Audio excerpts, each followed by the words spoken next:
Gregorio cortó el músculo intercostal con un bisturí número 11, la hoja entró limpia, sin tirones, las fibras se separaron uniformemente, dejando al descubierto el periósteo blanquecino. Separó las costillas con un separador costal, giró el tornillo 2 vueltas y las ramas metálicas se clavaron en el tejido óseo con un crujido. La caja torácica se abrió como las valvas de una concha. Gregorio se quedó paralizado, mirando el campo operatorio. El pulmón estaba dañado, una herida lacerante atravesaba todo el lóbulo inferior, los bordes eran irregulares, el tejido estaba desgarrado, como por garras. La pérdida de sangre era crítica, 1 litro, quizá 1,5 litros. Un poco más y el chico se desangraría allí mismo, en la mesa, sin recuperar la conciencia. El chico de la mesa de operaciones era joven, de 25 años como máximo, quizá incluso menos, rostro delgado, sin afeitar, pómulos afilados, ojeras moradas. En el pecho, ligeramente a la izquierda del esternón, un tatuaje azul, una estrella de 8 puntas. Hecho hacía tiempo, a los 18 años, a juzgar por los bordes descoloridos y las líneas borrosas. Los maderos lo habían traído hacía 1 hora, sin documentos, inconsciente, solo con unos vaqueros y una camiseta ensangrentada. Herida de arma blanca, dijeron. Lo encontraron en un callejón en las afueras, cerca de un basurero. Se desconoce quién lo apuñaló. No hay testigos. Aspiración, dijo Gregorio brevemente, y María le metió el tubo en la mano antes de que terminara de pronunciar la última sílaba. Llevaba 7 años trabajando con él, conocía cada movimiento, cada gesto de antemano. El tubo de aspiración siseó, succionando líquido de la cavidad, y por un segundo se vio el pulmón blanco seccionado, latiendo al ritmo de la respiración del respirador. Luego el líquido lo inundó todo de nuevo y Gregorio maldijo para sus adentros. El ayudante de enfrente, Diego Covaleda, un joven cirujano, de 3er año de residencia, sujetaba el retractor con ambas manos, pero los dedos le temblaban. Gregorio lo veía de reojo, los nudillos se le habían puesto blancos por la tensión, las venas de las muñecas se le hinchaban, la respiración se le entrecortaba. El chaval estaba nervioso. La primera muerte en la mesa siempre afecta a los nervios, Gregorio recordaba la suya, hacía 20 años, una mujer con una rotura de aorta, estuvo 3 días sin dormir después. Pinza, dijo Gregorio, extendiendo la mano. María colocó el instrumento justo entre el pulgar y el índice, como se pasa un bisturí, con un movimiento preciso, sin demora. Gregorio pinzó el vaso sanguíneo, la arteria pulmonar, la pulsación se debilitó, el sangrado se redujo a un fino hilo. 2 pinzas más en las ramas pequeñas, luego ligaduras, hilos de seda en los troncos arteriales, luego plexos venosos. Trabajaba rápido, sin movimientos innecesarios. 30 operaciones torácicas al mes durante los últimos 5 años habían desarrollado un automatismo a nivel de la memoria muscular. Las manos se movían solas, el cerebro solo controlaba. ¿Presión?, preguntó, sin levantar la cabeza de la herida. El anestesista, Sergio Pedroche, a su espalda, en la cabecera de la mesa, respondió con voz apagada, como a través de algodón. 80/40. Bajando. Pulso, 120. Mal. Críticamente mal. 80/40 ya es un estado pre-mortem, el organismo al borde del colapso. Gregorio recorrió la herida con la mirada, revisando cada milímetro de tejido desgarrado. El cuchillo entró entre la 4ª y la 5ª costilla izquierda, justo en la raíz del pulmón, en un pequeño ángulo ascendente, alcanzó la arteria pulmonar y seccionó el lóbulo inferior por completo. No fue un golpe fortuito en una pelea, ni un ataque de un gamberro borracho. Un golpe preciso, de abajo arriba, bajo las costillas, evitando el corazón, pero directo a las vascular. Trabajo de profesional. Gregorio había visto heridas así antes, limpias, dirigidas, sin movimientos innecesarios. Material de sutura, dijo, extendiendo la mano. María le pasó una aguja traumática con hilo, Vicryl, reabsorbible. Gregorio empezó a suturar el pulmón, puntada tras puntada, juntando cuidadosamente los bordes del tejido desgarrado. El parénquima pulmonar es blando, esponjoso, se desgarra fácilmente, si aprietas demasiado, se corta, como un trapo podrido. Si está flojo, la sutura no aguanta. Se necesita precisión, se necesita experiencia. Diego seguía sujetando el retractor, pero su respiración se había acelerado, inspiraciones cortas a través de la mascarilla, entrecortadas. Las manos le temblaban más, el instrumento le temblaba en los dedos. Todo está bien, dijo Gregorio en voz baja, sin apartar la vista de la sutura. Sujeta firme. Respira hondo. Diego asintió, tragó saliva, pero palideció aún más. Le salió sudor bajo los ojos. Gregorio terminó de suturar el pulmón, 12 puntos, uniformes, iguales. Comprobó la hemostasia, seco, el sangrado se había detenido. Examinó la cavidad pleural, limpia, sin coágulos, solo un líquido rosáceo en el fondo. Quedaba colocar un drenaje, juntar las costillas con suturas de alambre, cerrar la herida por capas, músculos, fascia, piel. Presión, repitió, dando la primera puntada en las costillas. 60/30, respondió Sergio Pedroche, y su voz se volvió más dura, más tensa. Pulso, 140. La saturación está bajando. Gregorio levantó la cabeza, miró el monitor sobre la mesa de operaciones. La curva sinusoidal del electrocardiograma se movía, saltaba, el corazón latía de forma irregular, a trompicones, taquicardia ventricular. La presión se desplomaba. El organismo se moría. Adrenalina, dijo Sergio Pedroche brevemente e inyectó la jeringa en el catéter central. La curva del monitor se movió hacia arriba, se estabilizó por un segundo, el corazón latió más rápido, más fuerte. Luego la curva volvió a bajar, la amplitud disminuyó, el ritmo se alteró. Más, dijo Gregorio, sin apartar las manos de la herida. Segunda dosis de adrenalina. Jeringa en el catéter, émbolo hacia abajo. La curva se detuvo un instante, se quedó suspendida en una línea, luego, lentamente, como a regañadientes, se convirtió en una línea horizontal recta. El monitor emitió un pitido, una nota larga y monótona, penetrante, que rechinaba en los oídos. Asistolia. Paro cardíaco. Masaje, dijo Gregorio, tirando la aguja con el hilo. Diego soltó el retractor, se tambaleó hacia la pared, se llevó la mano a la boca. Su cara se puso verde. Gregorio colocó ambas manos sobre la caja torácica abierta, justo sobre el corazón. Empezó a presionar rítmicamente, 1, 2, 3, 4, pausa. Compresión torácica, masaje cardíaco directo. Las costillas bajo sus manos se doblaban con un crujido sordo, pero el corazón permanecía en silencio, no se contraía, no latía, simplemente yacía como un saco flácido en sus manos. Desfibrilador, dijo, sin dejar de masajear. María ya tenía los electrodos preparados, 2 óvalos metálicos en largos mangos aislados. Gregorio los cogió, los aplicó, uno a la derecha, otro a la izquierda. 100 julios, dijo Sergio Pedroche, pulsando un botón del desfibrilador. Descarga. El cuerpo sobre la mesa se estremeció por completo, las manos saltaron, la cabeza se echó hacia atrás. La curva del monitor tembló, se elevó, pero enseguida volvió a ser una línea recta, horizontal. El pitido continuaba. 200, dijo Gregorio, volviendo a aplicar los electrodos. Segunda descarga, más fuerte. El cuerpo volvió a convulsionar, las manos resbalaron de la mesa, colgando inertes a los lados, los dedos se abrieron. La curva no cambió, una línea recta, la muerte. 300, dijo Gregorio, con la voz ya ronca. Tercera descarga, máxima potencia. El cuerpo se arqueó, las piernas se levantaron y luego volvieron a caer. Nada. Una línea recta. Silencio, un silencio de muerte, de no ser por el pitido monótono del aparato. Gregorio dejó los electrodos sobre la mesa, retiró lentamente las manos del pecho. Miró el monitor, una línea recta, uniforme, como trazada con regla. Luego miró el reloj sobre la puerta del quirófano, redondo, blanco, el segundero avanzaba acompasadamente por la esfera.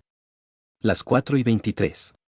Hora de la muerte, 4:23, dijo en voz baja, quitándose los guantes. Diego se apartó hacia la pared, se quitó la mascarilla con manos temblorosas. Le temblaban las manos, le faltaba el aliento.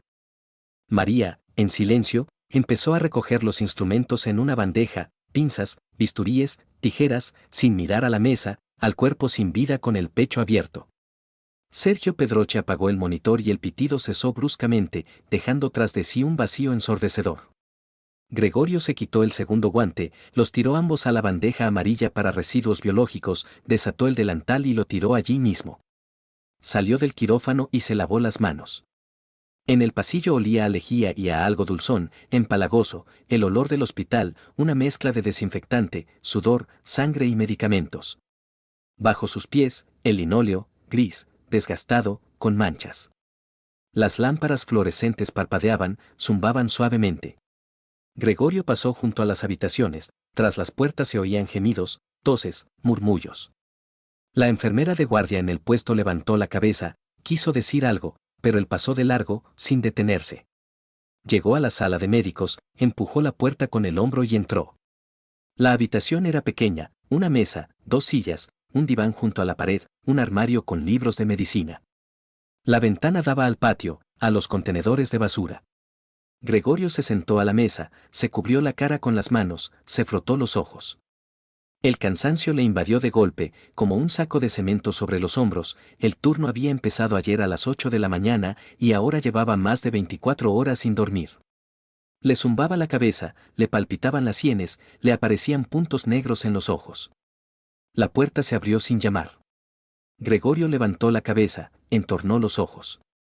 En el vano estaba un hombre de unos 55 años, hombros anchos, pelo corto rapado a máquina, canas en las sienes, una gruesa cadena de oro al cuello del grosor de un dedo, un pesado anillo de oro en la mano derecha con una piedra grande, parecida a un rubí.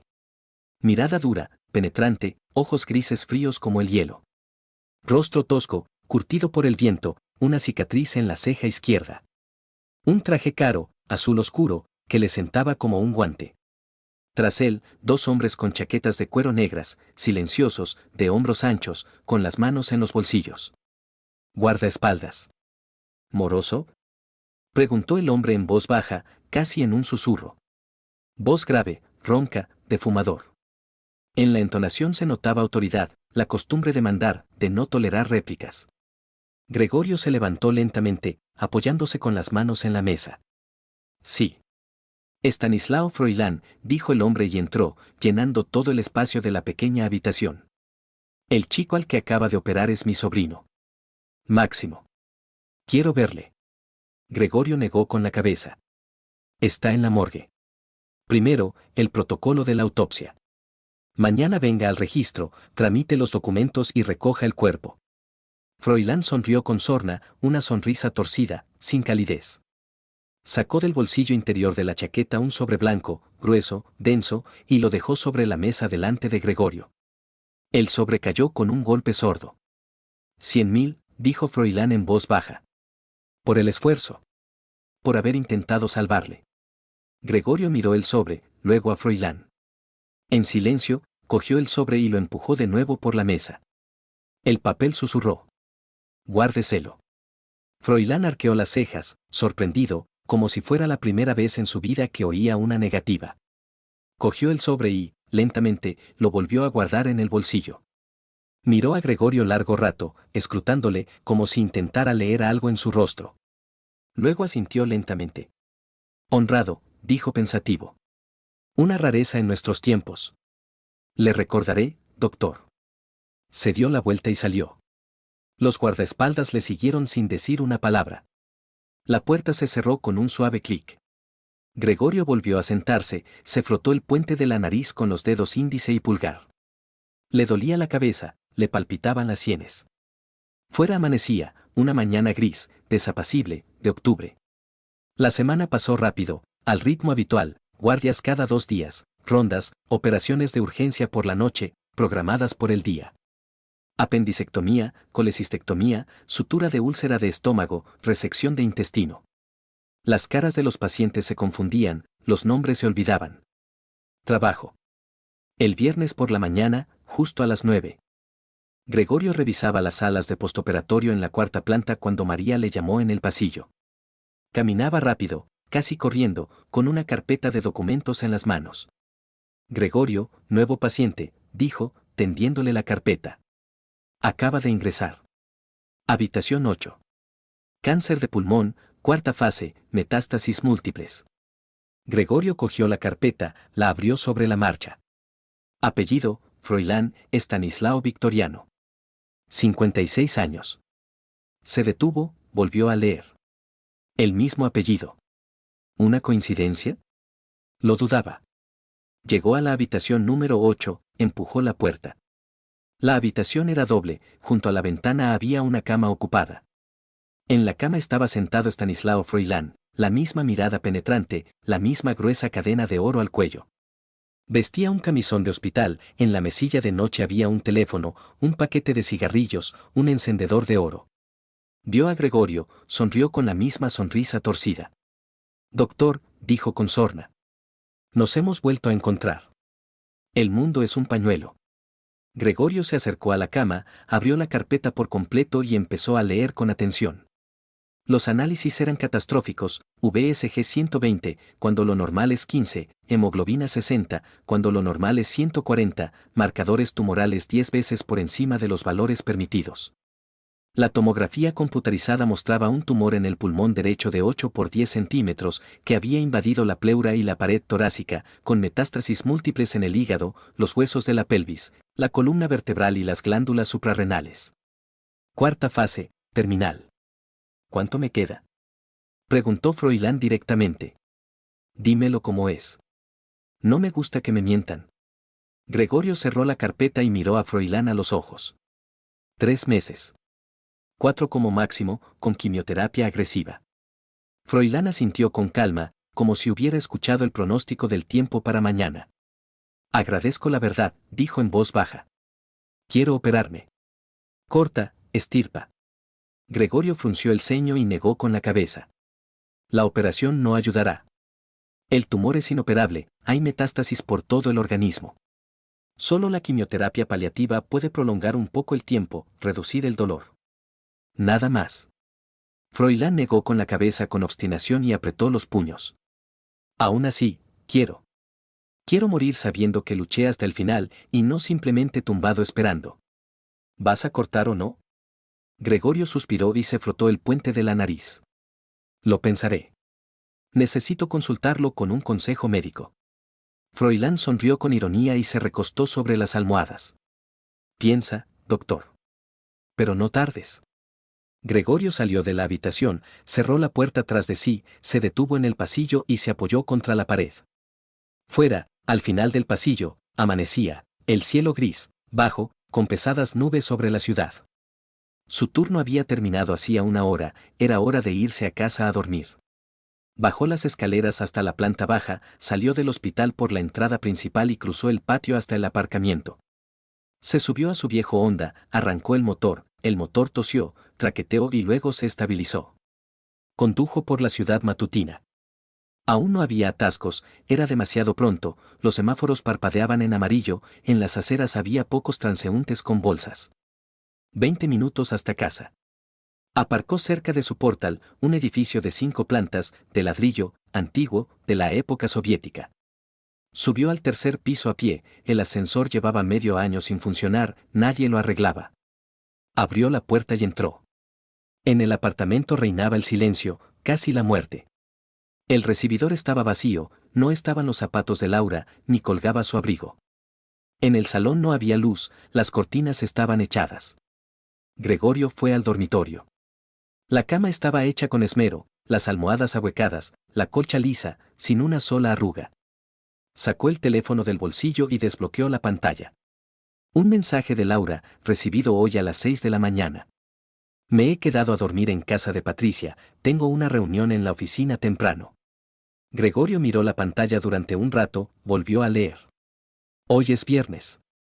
Los viernes no hay reuniones en su empresa, conocía el horario de su mujer a la perfección. Llevaba 5 años trabajando como jefa de ventas en esa empresa. Las reuniones son los lunes y los miércoles, sin falta. Dejó el teléfono en la mesilla de noche, se tumbó en la cama encima de la colcha, sin desvestirse, y cerró los ojos. Intentó dormirse. No pudo. Los pensamientos le daban vueltas en la cabeza, se enganchaban unos a otros, no le dejaban en paz. Reunión el viernes. Se quedó en casa de Patricia. Abrió los ojos y se quedó mirando el techo, blanco, con una grieta en el centro, con una mancha amarillenta de una gotera. Estuvo así 1 hora, 2, sin moverse. Por la noche, Laura regresó tarde, justo a las 10. Gregorio estaba en la cocina, friendo huevos en una vieja sartén de hierro fundido, 2 huevos, un poco de aceite de girasol, sin especias. Oyó el sonido familiar de la llave en la cerradura, el giro, el clic, luego pasos en el recibidor, ligeros, rápidos, los tacones repiqueteaban sobre el parqué. Laura entró en la cocina, un traje de chaqueta gris de negocios, una blusa blanca, zapatos negros de salón de tacón de aguja, el pelo recogido en un moño estricto en la nuca. El rostro cansado, con ojeras moradas bajo los ojos, los labios sin pintalabios, pálidos. Se sentó a la mesa en silencio, sacó el teléfono del bolso y empezó a hojear la pantalla, se desplazaba hacia abajo rápidamente, sin leer, simplemente hacía scroll. ¿Has comido?, preguntó Gregorio, sin volverse. He picado algo en el trabajo, respondió ella brevemente, sin levantar la vista de la pantalla. Pedimos pizza a la oficina. Gregorio dio la vuelta a los huevos fritos y apagó el fuego. Se quedó callado. El silencio se hizo pesado, incómodo. Patricia llamó por la tarde a tu móvil, dijo en voz baja, mientras pasaba los huevos fritos al plato. Te estaba buscando. Dijo que no te habías quedado a dormir en su casa. Laura levantó la cabeza bruscamente, los ojos se le abrieron por un segundo. Luego tragó saliva y agitó la mano con indiferencia. Simplemente se olvidó, dijo rápidamente, demasiado rápido. Nos separamos temprano por la mañana, a las 6. Probablemente todavía estaba durmiendo. Tiene una memoria de pez. Se levantó bruscamente. Fue hacia la puerta. Voy a ducharme. Estoy muy cansada. Gregorio se giró lentamente. Laura cogió el teléfono de la mesa y lo metió en el bolsillo de la chaqueta. Antes siempre lo dejaba cargando en el salón por la noche. Siempre. Gregorio se sentó a la mesa y se comió los huevos fritos. No sintió el sabor, masticaba mecánicamente, tragaba. Tiró el plato al fregadero, sin lavarlo. Una hora después estaban acostados en la cama. La luz apagada, fuera la ciudad nocturna, bocinas de coches, ladridos lejanos de un perro, el sonido de una sirena en algún lugar de las afueras. Laura ya estaba bajo la manta, tumbada en el borde de la cama, de espaldas a él. Gregorio miraba su nuca, el pelo suelto, castaño oscuro, olía a champú. Estaba pensando, dijo en voz baja en la oscuridad. Llevamos 12 años juntos, Laura. Quizás ya sea hora de tener un hijo, ¿no? Quiero un hijo. O una hija. Da igual. Laura se tensó al instante, los hombros se levantaron, el cuello se encogió, la espalda se arqueó. Se quedó paralizada por un segundo, luego se giró bruscamente hacia él. ¿Otra vez con lo mismo?, espetó con brusquedad, con rabia. Ya te lo he dicho 100 veces. Ahora no. De ninguna manera ahora. Mi carrera está en pleno auge, tengo un ascenso a la vista. Si tienes un hijo, lo perderás todo, te quedarás en casa de baja maternal, limpiando mocos. No quiero eso. Llevas diciendo eso 5 años seguidos, dijo Gregorio en voz baja, mirando al techo. Siempre lo pospones. Primero la carrera, luego la hipoteca, luego otra cosa. ¿Cuándo, Laura? Laura se sentó bruscamente en la cama y apartó la manta. Deja de presionarme. Alzó la voz. No quiero hablar de eso ahora. Estoy cansada, ¿entiendes? Quiero dormir.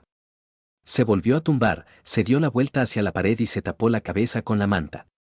Gregorio yacía con los ojos abiertos, sin moverse. Fuera, los coches hacían ruido y, a lo lejos, se oía la sirena de una ambulancia. Laura respiraba de forma regular, rápida, demasiado rápido se había dormido, no había pasado ni un minuto. A las 2 de la mañana, el teléfono de su mesilla vibró, una vibración corta, luego otra y otra más. Mensajes. Laura abrió los ojos al instante, extendió la mano, cogió el teléfono, se levantó de la cama y fue descalza hacia la puerta. Salió del dormitorio y cerró la puerta en silencio, casi sin hacer ruido. Gregorio permanecía inmóvil, escuchando. La voz de Laura llegaba desde el pasillo, baja, entrecortada, un susurro entre dientes. Ahora no. Ya te lo dije. Mi marido está en casa, no duerme. Mañana se lo diré. Ten paciencia. Luego, silencio. Una larga pausa. De nuevo la voz, aún más baja. Te quiero. Yo también. Silencio. Pasos. La puerta se abrió lentamente. Laura regresó, se acostó en el borde de la cama y se giró hacia la pared. Gregorio permaneció con los ojos abiertos, mirando a la oscuridad, hasta la mañana. 2 largas semanas habían pasado desde aquella llamada nocturna que Gregorio escuchó a través de la fina pared del dormitorio. 14 días, cada uno de los cuales añadía una nueva grieta a los cimientos de sus 12 años de matrimonio. Laura empezó a llegar tarde todas las noches, de forma sistemática, metódica, como si estuviera programado. Antes llegaba justo a las 7, nada más salir del trabajo, se quitaba los zapatos en el recibidor, le besaba en la mejilla y le preguntaba qué tal el día. Ahora volvía a las 10, o incluso más tarde, a las 10:30, sin explicaciones, con la mirada perdida. Gregorio preguntaba con cautela, intentando no mostrar preocupación. ¿Por qué tan tarde? ¿Problemas en el trabajo? Ella respondía de forma breve, monosilábica, sin mirarle a los ojos. Trabajo. Estoy hasta arriba. Informes. Nada más. Ningún detalle, ninguna explicación. Antes contaba todo con entusiasmo, sobre los clientes, sobre los negocios, sobre los compañeros, sobre cómo María, de contabilidad, había vuelto a equivocarse con los documentos. Ahora guardaba silencio, como si entre ellos hubiera crecido un muro invisible de hormigón. Las comidas juntos antes eran un ritual sagrado, los miércoles y los viernes, sin excepción. Gregorio la llamaba a la 1:30, se encontraban en un pequeño y acogedor café llamado Asiano, al otro lado de la calle del hospital. Se sentaban junto a la ventana, ella pedía César con pollo, él, borsch con nata agria, hablaban durante 1 hora, reían. Era su momento, solo de los dos. Ahora Laura se negaba todas las veces, de forma tajante, sin dudarlo, como si le estuvieran proponiendo algo desagradable. Tengo mucho trabajo, no puedo en absoluto, lo siento, decía rápidamente y colgaba la llamada, sin esperar respuesta. Gregorio se acostumbró a comer solo. El comedor del hospital en la planta baja, techos bajos, bandejas de plástico de color naranja, mesas desgastadas, olor a albóndigas fritas y repollo estofado, flotando en el aire como una densa nube. Se sentaba junto a la ventana, en el rincón más alejado, donde había menos gente, miraba el aparcamiento de abajo, los coches, masticaba sin apetito, tragaba mecánicamente. Las albóndigas parecían de goma, las gachas insípidas, el demasiado dulce. María Sabadell, la enfermera de quirófano con la que trabajaba desde hacía 7 años, se sentó un día a su lado con una taza de té caliente en las manos. Le miró con atención, de forma inquisitiva, entrecerrando los ojos. Está usted muy desmejorado, Gregorio Olegovich, dijo en voz baja, con preocupación. Está pálido, con ojeras. ¿No estará enfermo? Él hizo un gesto restándole importancia, sin levantar la cabeza del plato. Todo bien. Solo que últimamente los turnos son duros. Muchas operaciones de urgencia por la noche. María asintió lentamente, pero sus ojos seguían serios, preocupados. No le creyó, lo vio en su cara. Le conocía demasiado bien como para no notar el cambio. En casa, Laura se había convertido en otra persona. Irritada constantemente, brusca en cada palabra, tensa hasta el límite. A cualquier pregunta, incluso la más inocente, respondía con brusquedad, como si la estuviera interrogando bajo un foco. Gregorio preguntaba por la noche con suavidad, intentando establecer contacto. ¿Qué tal el día, Lau?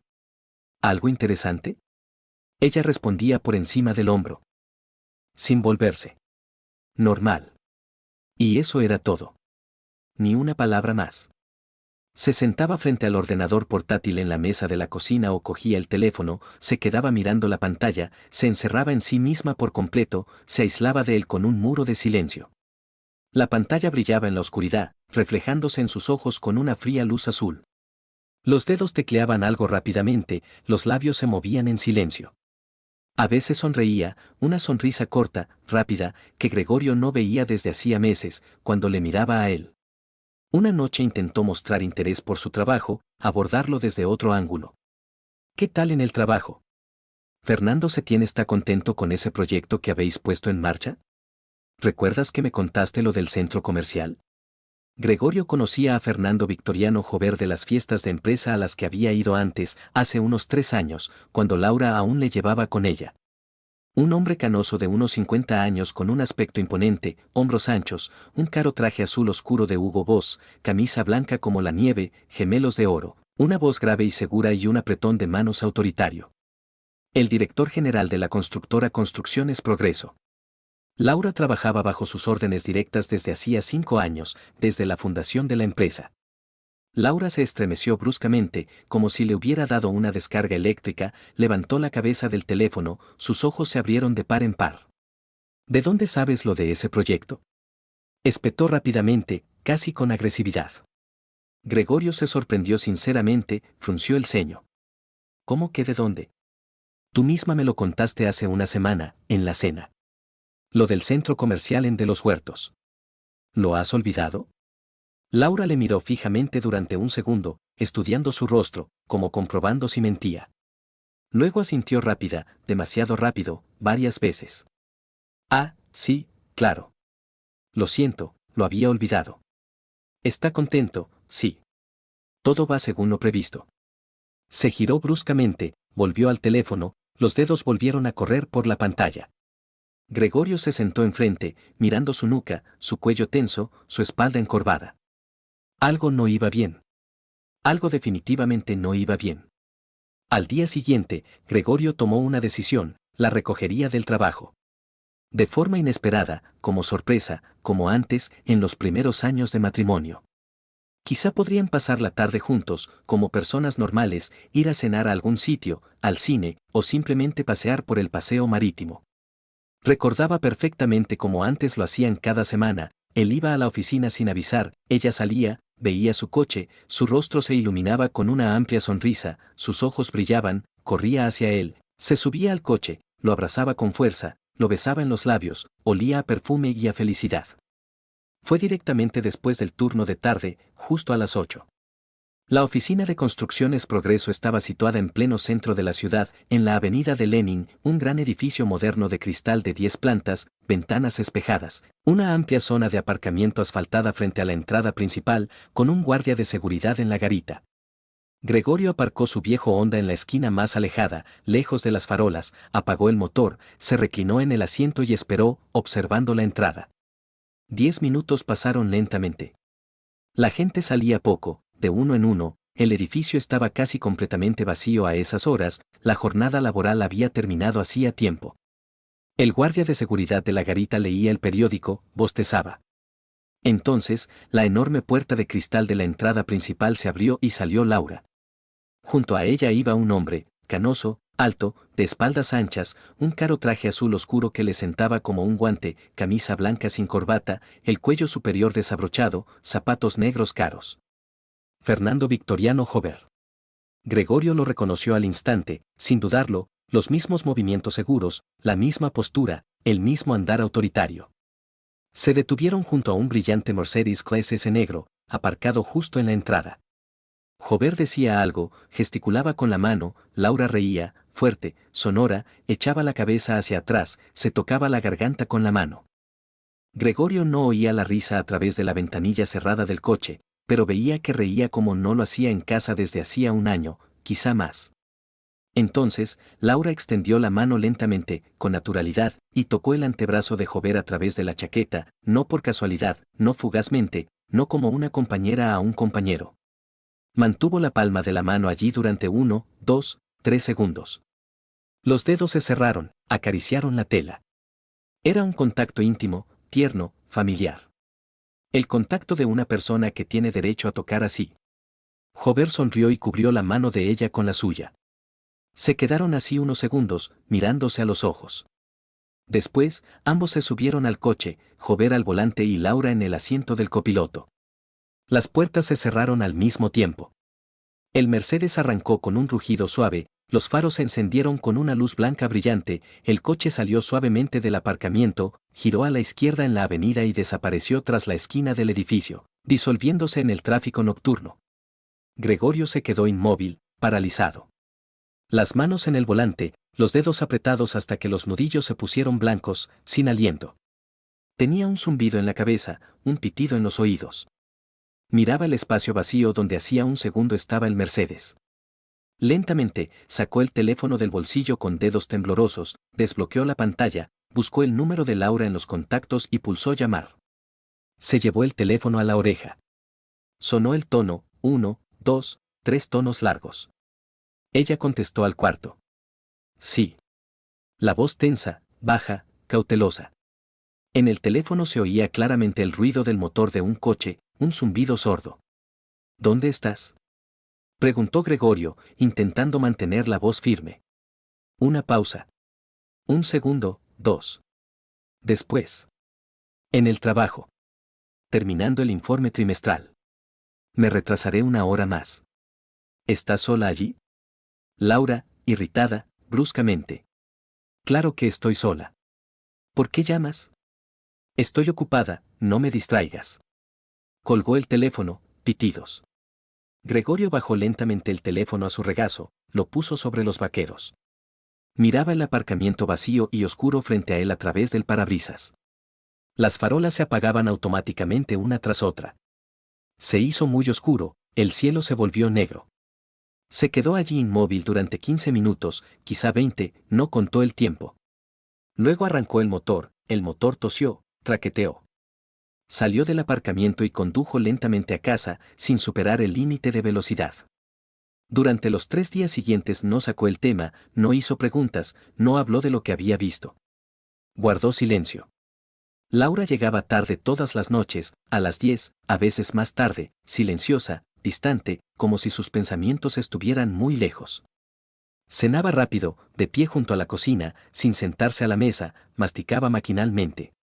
Se metía en la ducha, se quedaba mucho tiempo bajo el agua caliente, 20 minutos, media hora. Luego se acostaba, se daba la vuelta hacia la pared, se tapaba con la manta hasta la cabeza. Gregorio yacía a su lado en la oscuridad, miraba el techo blanco, la grieta, pensaba en ese contacto de la mano en el aparcamiento. Era demasiado largo, demasiado tierno, demasiado familiar. Así no se tocan los compañeros. Al cuarto día después de aquel aparcamiento, Estanislao Froilán lo llamó a su habitación. La operación, una resección paliativa del tumor, había tenido lugar hacía una semana. Gregorio finalmente se había decidido a operar, a pesar de las metástasis. Froilán ya se estaba recuperando poco a poco, aunque el pronóstico seguía siendo sombrío. Estaba sentado junto a la ventana con una bata azul de hospital, aún más delgado, pálido, con la piel de un tono terroso, pero con los ojos vivos, penetrantes, insistentes. Siéntese, doctor, dijo con voz ronca y agitó una mano huesuda hacia la silla junto a la cama. Hace tiempo que quería hablar con usted. De corazón a corazón. Gregorio se sentó con cuidado, con cautela. ¿Tiene usted esposa?, preguntó Froilán directamente, mirándole a los ojos. Gregorio se tensó, se puso aún más alerta. Sí. ¿Todo bien? Gregorio frunció el ceño, cruzó los brazos sobre el pecho. ¿Por qué quiere saber eso? Froilán sonrió con amargura. Negó con la cabeza. Solo preguntaba, doctor. Yo mismo tuve una esposa hace tiempo. Hace 30 años, quizá más. Una mujer hermosa, inteligente, yo la amaba. Guardó silencio, se dio la vuelta, miró por la ventana el cielo gris de otoño, los árboles desnudos del patio del hospital. Me engañó durante 3 años seguidos. ¿Con mi socio, se imagina? Me enteré demasiado tarde, cuando ya lo había perdido todo. A mi esposa, mi negocio y a un amigo. Todo a la vez. Lentamente, se volvió de nuevo hacia Gregorio, le miró con dureza, con intensidad. No repita mis errores, doctor. Si sospecha algo, compruébelo de inmediato. Investigue, averigüe. Es mejor saber la verdad, por terrible que sea, que vivir en la ignorancia y ser un idiota. Gregorio guardó silencio, miró al suelo, al linóleo desgastado. Si necesitas algo, ven a verme, añadió Froilán con seriedad. Todavía tengo contactos, gente que me debe favores. Te ayudaré. Te lo digo en serio. Esa misma noche, Gregorio llegó tarde a casa, después del turno de noche. Laura ya dormía, tumbada en la cama en el borde, de espaldas a la pared, respirando con regularidad. Se desvistió en silencio, se acostó a su lado con cuidado, tratando de no despertarla, cerró los ojos, pero no se durmió. Estuvo pensando largo rato en las palabras de Froilán, dándoles vueltas en la cabeza una y otra vez. Si sospechas, compruébalo. Es mejor saber la verdad. Durante los días siguientes, Laura empezó a irse a otra habitación cada vez que sonaba el teléfono.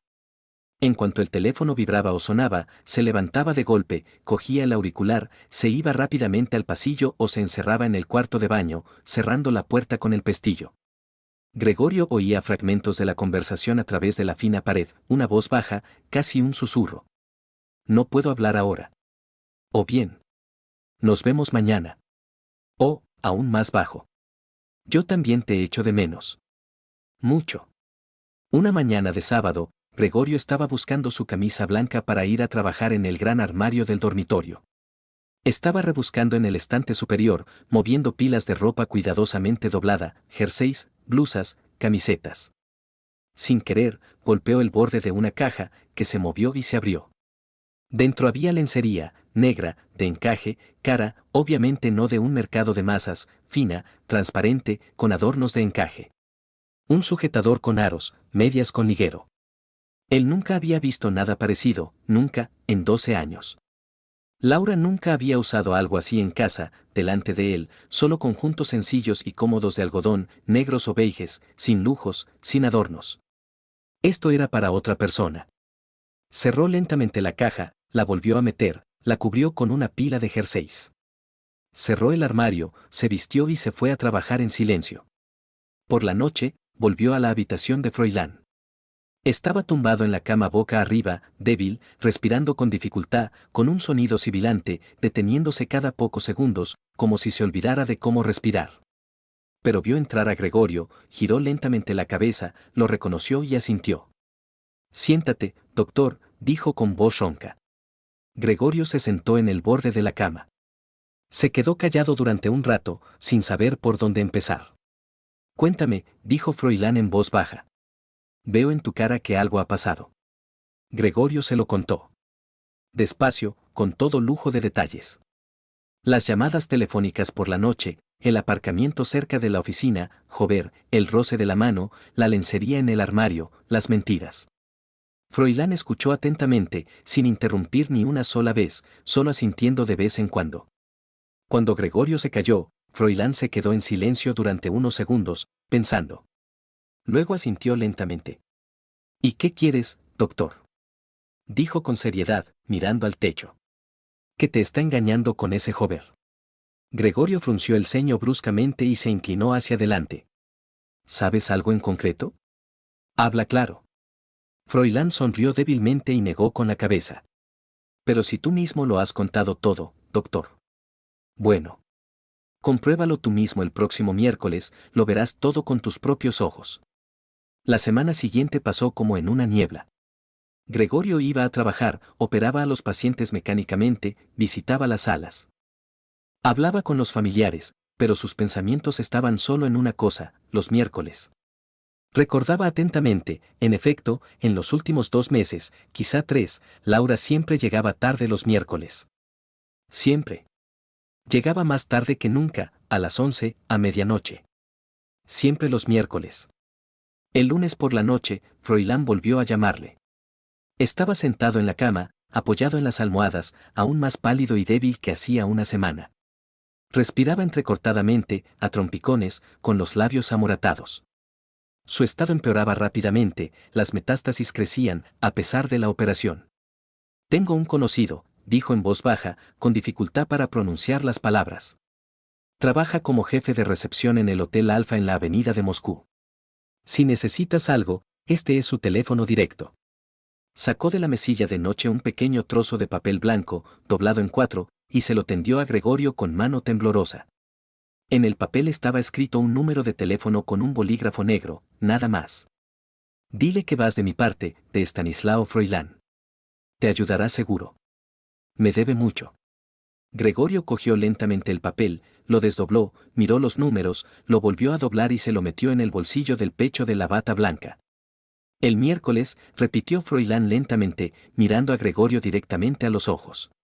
Gregorio llegó tarde a casa esa misma noche, sobre las 11. Laura aún no había regresado, el piso estaba vacío, oscuro, silencioso. Encendió la luz de la cocina, sacó el papel con el número de teléfono del bolsillo, lo alisó sobre la mesa, lo puso delante de sí y se quedó mirando los números durante un rato, sin parpadear. Estaba pensando. Quizá Froilán se equivoca. Quizá es solo la paranoia de un enfermo terminal. Sonó su teléfono, una llamada, el número de Laura en la pantalla. Descolgó. Hoy voy a tardar mucho, dijo ella rápidamente, sin saludar. Reunión improvisada con los inversores, Fernando Setién la ha convocado. No me esperes para cenar. Gregorio miró el calendario de la pared, un gran calendario de pared con números.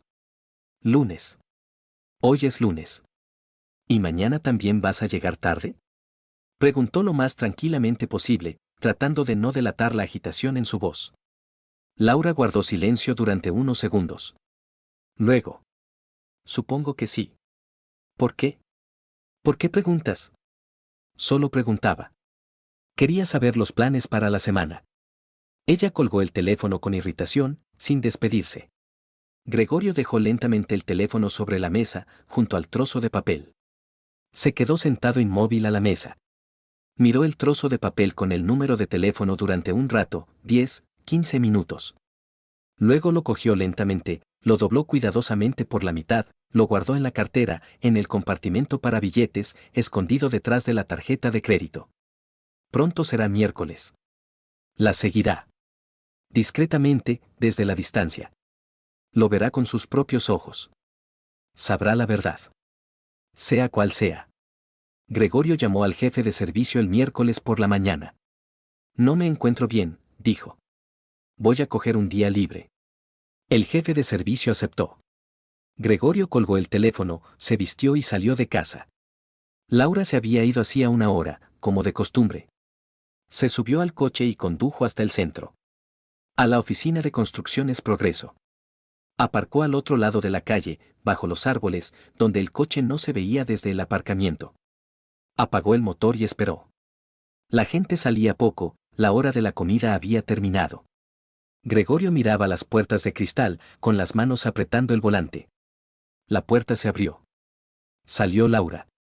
Un vestido rojo, ceñido, por encima de la rodilla. Tacones altos. El pelo suelto. Nunca se vestía así para el trabajo. Siempre con un traje de chaqueta, el pelo recogido, un aspecto estricto. Se acercó al borde de la acera, sacó el teléfono, pasó el dedo por la pantalla. Al minuto llegó un taxi. Se sentó en el asiento de atrás. El coche arrancó. Gregorio encendió el motor y la siguió. Se mantuvo a 3 coches de distancia. El taxi giró a la derecha, recorrió 2 manzanas y se detuvo frente a un edificio con el letrero, Alfa. Un hotel. 5 plantas, fachada de cristal, puerta giratoria. Laura salió del taxi. Se alisó el vestido y entró. Gregorio aparcó al otro lado de la calle. Se quedó sentado, inmóvil. Le temblaban las manos. Tenía la boca seca. Pensaba. Froilán tenía razón. El miércoles. Un hotel. Estuvo 5 minutos sentado en el coche. Mirando la entrada. Pensaba. Quizá es una reunión de negocios. Quizá con un cliente. Quizá todo está bien. Pero el vestido rojo. El pelo suelto. Las 15:45 del miércoles. Salió del coche, cruzó la calle y empujó la puerta de cristal. Dentro olía a café y a algo floral. El mostrador de recepción a la izquierda, sofás junto a la pared, música suave por los altavoces. Detrás del mostrador, un chico joven, de unos 30 años, con camisa blanca y corbata. Se acercó. El chico levantó la vista, sonrió con cortesía. Buenos días. Se inclinó y dijo en voz baja. Stanislao Borisovich Froilán me dijo que usted me ayudaría. La sonrisa desapareció al instante. El chico palideció y se enderezó. Le escucho. Mi mujer acaba de entrar. Necesito saber en qué habitación está. El chico miró el ordenador, recorrió la pantalla con la mirada. ¿Laura Morozova? 315. Tercera planta. El chico sacó una tarjeta llave de un cajón y la extendió por encima del mostrador. Tome. Gregorio cogió la tarjeta, se giró y se dirigió al ascensor. Pulsó el botón. El ascensor llegó enseguida, las puertas se abrieron. Entró y pulsó el 3. Las puertas se cerraron. La cabina se elevó. El corazón le latía fuerte, sordamente, le zumbaban los oídos. Tenía las manos frías y húmedas. La boca seca, como después de una larga carrera. Pensaba. Quizás solo está teniendo una reunión de negocios. Quizá todo está bien. El ascensor se detuvo. Las puertas se abrieron. El pasillo estaba vacío, era largo, la moqueta amortiguaba los pasos. Puertas de habitaciones a izquierda y derecha, placas de bronce con números. Gregorio caminó lentamente. Tenía las piernas de trapo, cada paso le costaba. 310, 312, 314. Se detuvo frente al 315. Detrás de la puerta, risas. Femeninas. Inconfundibles. La voz de Laura. Luego una voz masculina, grave, satisfecha. Hoy estás especialmente guapa. Gregorio se quedó paralizado. Reconoció la voz. Fernando Victoriano Jover. La mano con la tarjeta llave tembló. Acercó la tarjeta a la cerradura, la introdujo en la ranura. Luz verde, un clic silencioso. La puerta se abrió sin hacer ruido. La habitación era espaciosa. Una cama en el centro, ancha, con una colcha blanca. En la mesa junto a la ventana, una botella de champán, 2 copas. Laura en la cama, el vestido rojo desabrochado por arriba, los hombros al descubierto.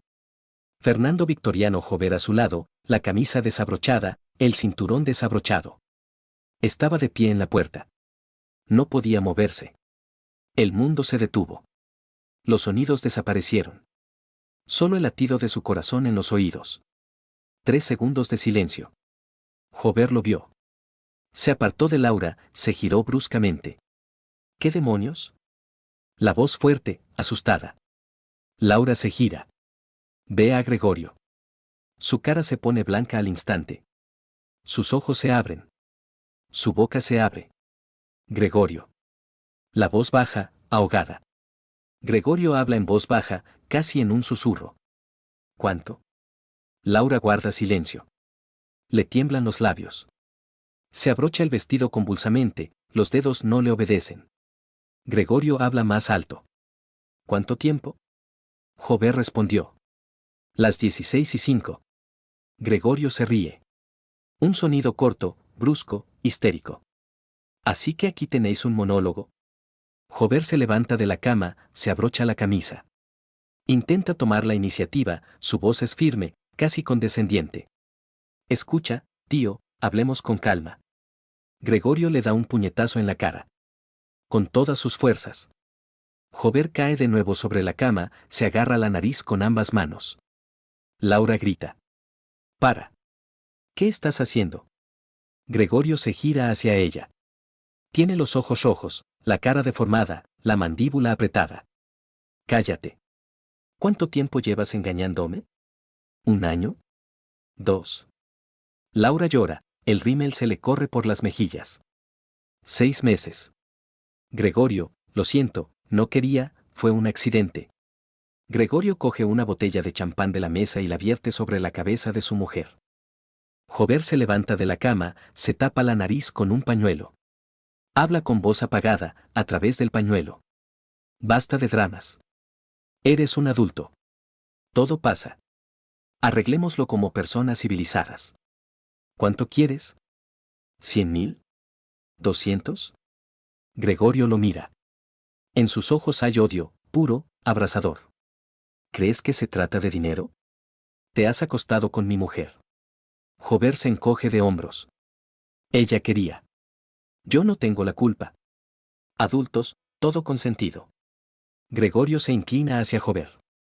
Habla en voz baja, lentamente, con odio. ¿Qué asco das? ¿Lo entiendes? Gregorio se gira hacia Laura. Está sentada en la cama, abrazándose a sí misma.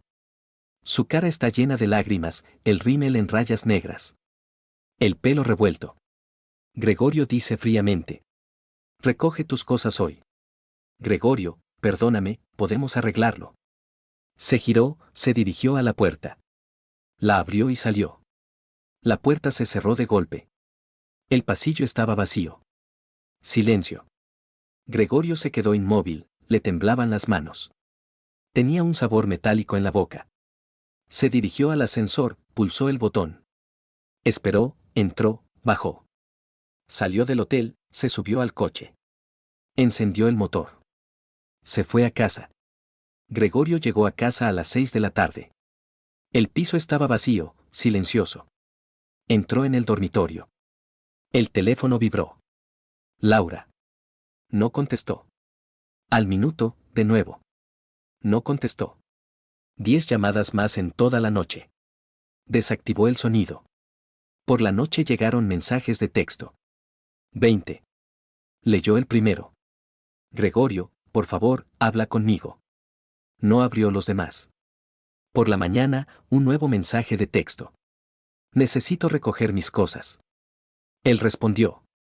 Ven el sábado, a las 12. Una semana después, María Sabadell lo detuvo en el pasillo del hospital. Gregorio Olegovich, dijo en voz baja. Stanislao Borisovich le pide que le visite.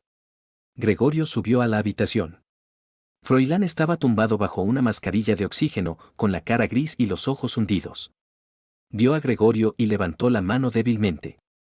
Gregorio se acercó y se sentó en una silla junto a la cama.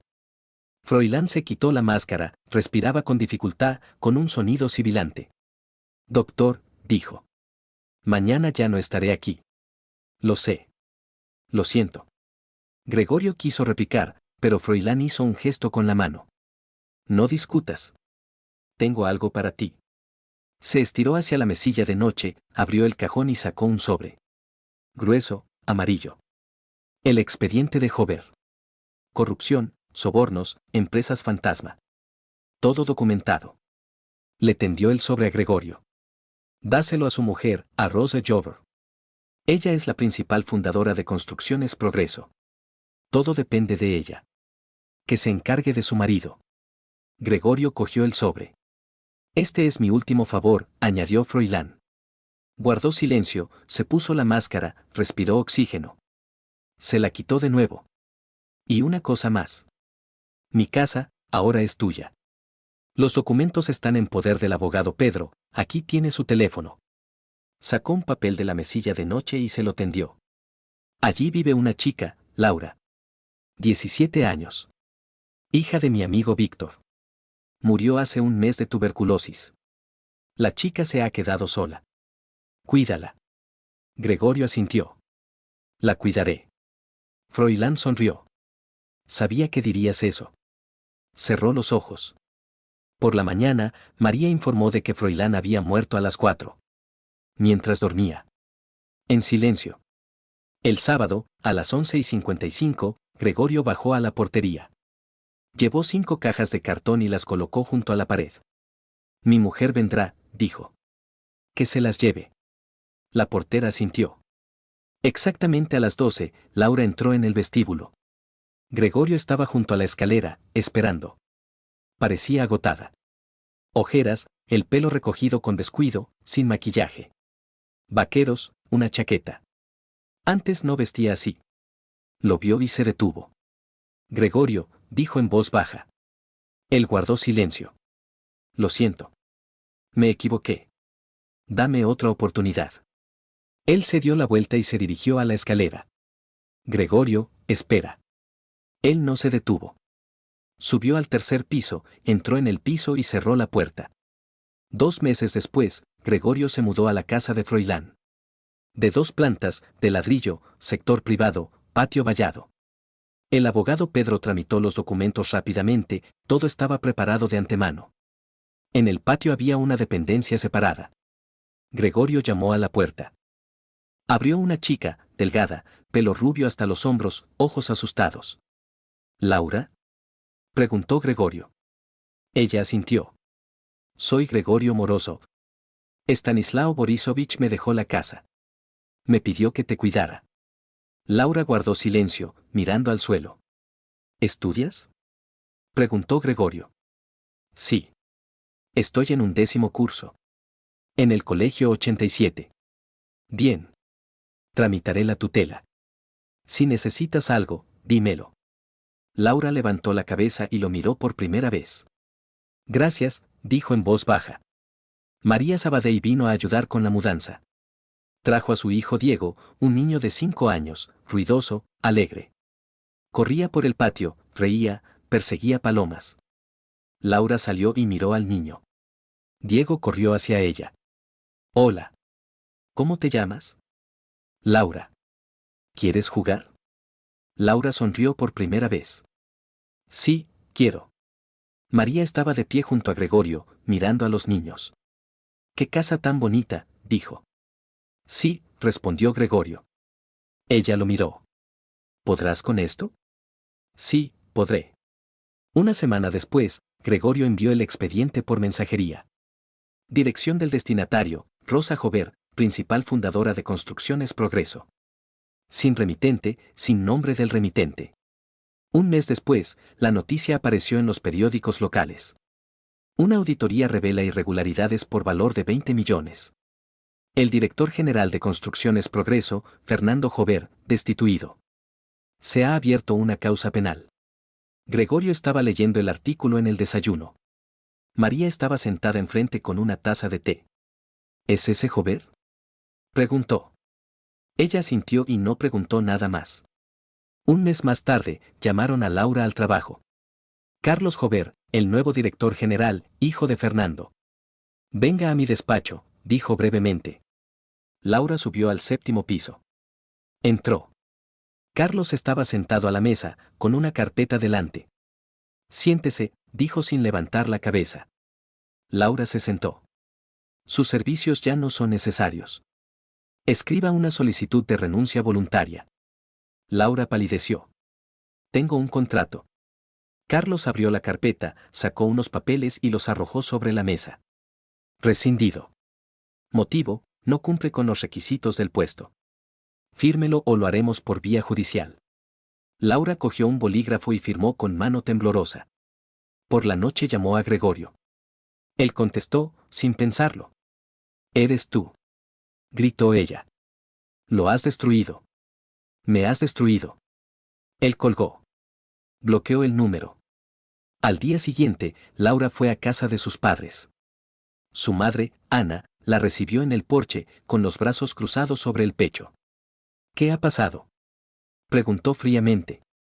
Laura se lo contó. Brevemente. Sin detalles. Ana escuchó, con el rostro pétreo. ¿Has engañado a tu marido?, preguntó cuando Laura terminó. ¡Qué vergüenza! 3 meses después, Laura alquilaba un piso en las afueras. Trabajaba como dependiente en una tienda de ropa. Un sueldo de 20.000. Apenas le alcanzaba para el alquiler, la comida, el transporte.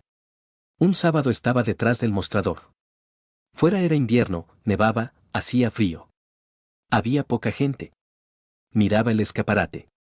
La gente caminaba por la acera. Un hombre, una mujer, 2 niños. Laura reconoció al hombre. Gregorio. Junto a él estaba María, cogidos de la mano. Laura caminaba por el otro lado. El pequeño Diego corría delante, saltaba por encima de los montones de nieve, reía. Se detuvieron frente al escaparate de la tienda de al lado, mirando los juguetes. Diego señalaba con el dedo, decía algo. Gregorio sonreía. Laura se acercó al cristal, puso la mano sobre la superficie fría. Gregorio giró la cabeza y miró hacia su tienda. Por un segundo sus miradas se cruzaron a través del cristal. Él no se detuvo. Miró más allá, como si no la reconociera. Siguieron caminando, desaparecieron a la vuelta de la esquina. Laura estaba de pie junto al escaparate. La mano sobre el cristal. Y fuera estaba nevando.